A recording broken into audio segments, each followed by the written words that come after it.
Consequences of stealing.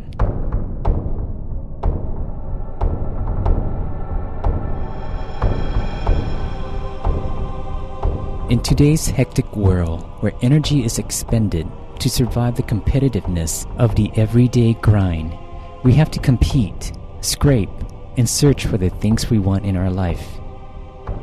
However, if any of the methods we use to obtain these things are dishonest, it is considered stealing. The intention to take and successful taking of other people's possession without their permission is a violation of the second of the 5 precepts. The various forms of theft. 1. Stealing. The act of taking other people's personal property without their knowledge or awareness. Stealing can be divided further into 3 types. A. Taking things when the owner is not paying attention is called larceny. B. Unlawful entering of a building or residence to take people's belongings when the residents are away is called burglary. C. Forcing open locked doors or windows to take other people's belongings is called breaking and entering.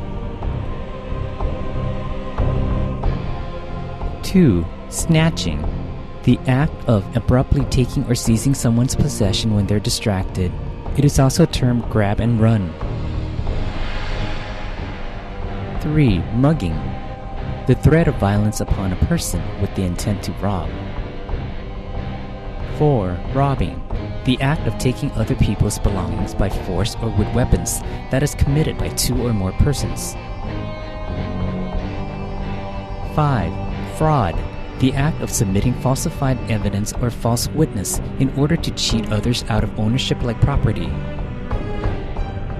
6. Embezzle.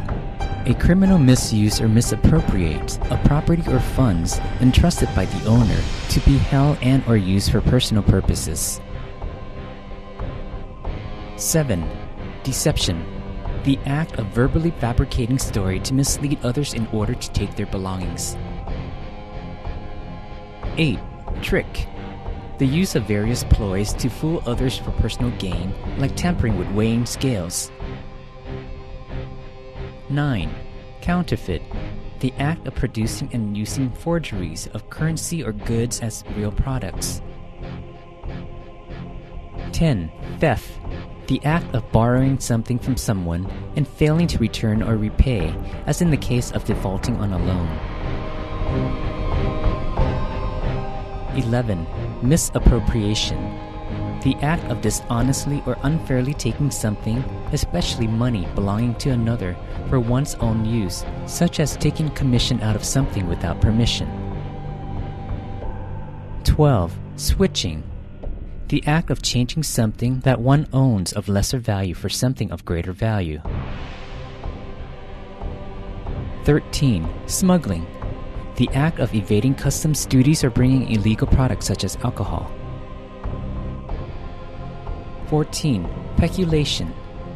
The fraudulent appropriation of confiscated items or bankruptcy by using one's position for personal gain. Besides these mentioned activities, there are other activities where a person does not actually carry out themselves, but aid in the process. Supporting or aiding a perpetrator in any way while fully aware that one was abetting with a wrongdoing will cause one's second precept to be tarnished immediately. 15. Hoax. Forging a friendship under false pretense for the purpose of taking someone's belonging and discarding the person once everything has been taken. 16. Bribery. The act of giving money or gifts that alters the behavior of the recipient in an immoral way and causing distress to others. 17. Squandering. The act of wasting or destroying other people's things such as properties or setting a house on fire. 18. Filching. The act of pilfering or taking things belonging to someone we are close to in a casual way, such as a grandchildren taking things from their parents or grandparents without permission or taking more than what was approved. violation of the second precept occurs when the 5 following factors are present. 1. The money or things belong to someone. 2. One is aware that the things belong to someone else. 3. One has the intentions to steal these items. 4. One attempts to steal these items.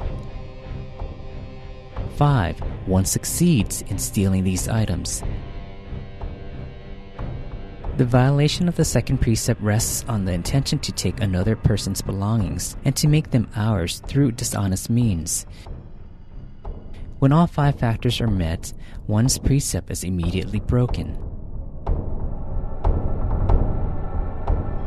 The degree of retribution depends on 1. Value. If the item is very valuable, the greater the consequences. If it is less in value, the consequences lighter accordingly.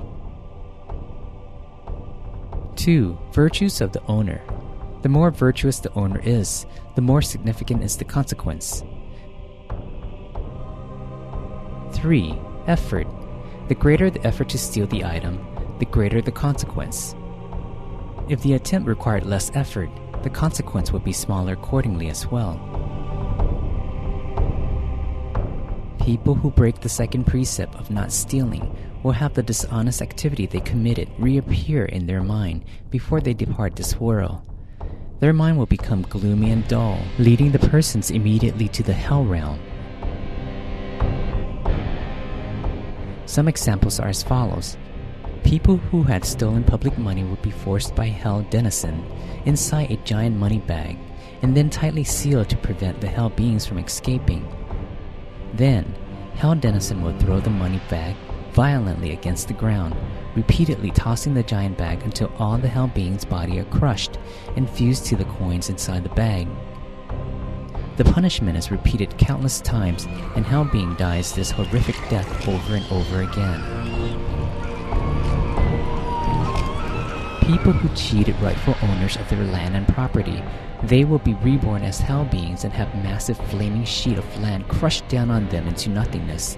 They will continue to suffer this tremendous pain endlessly.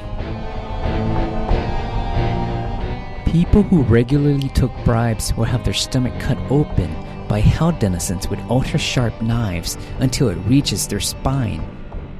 Then, Hell Denizen will scoop and fill Hell Being's stomach with burning hot metal coins.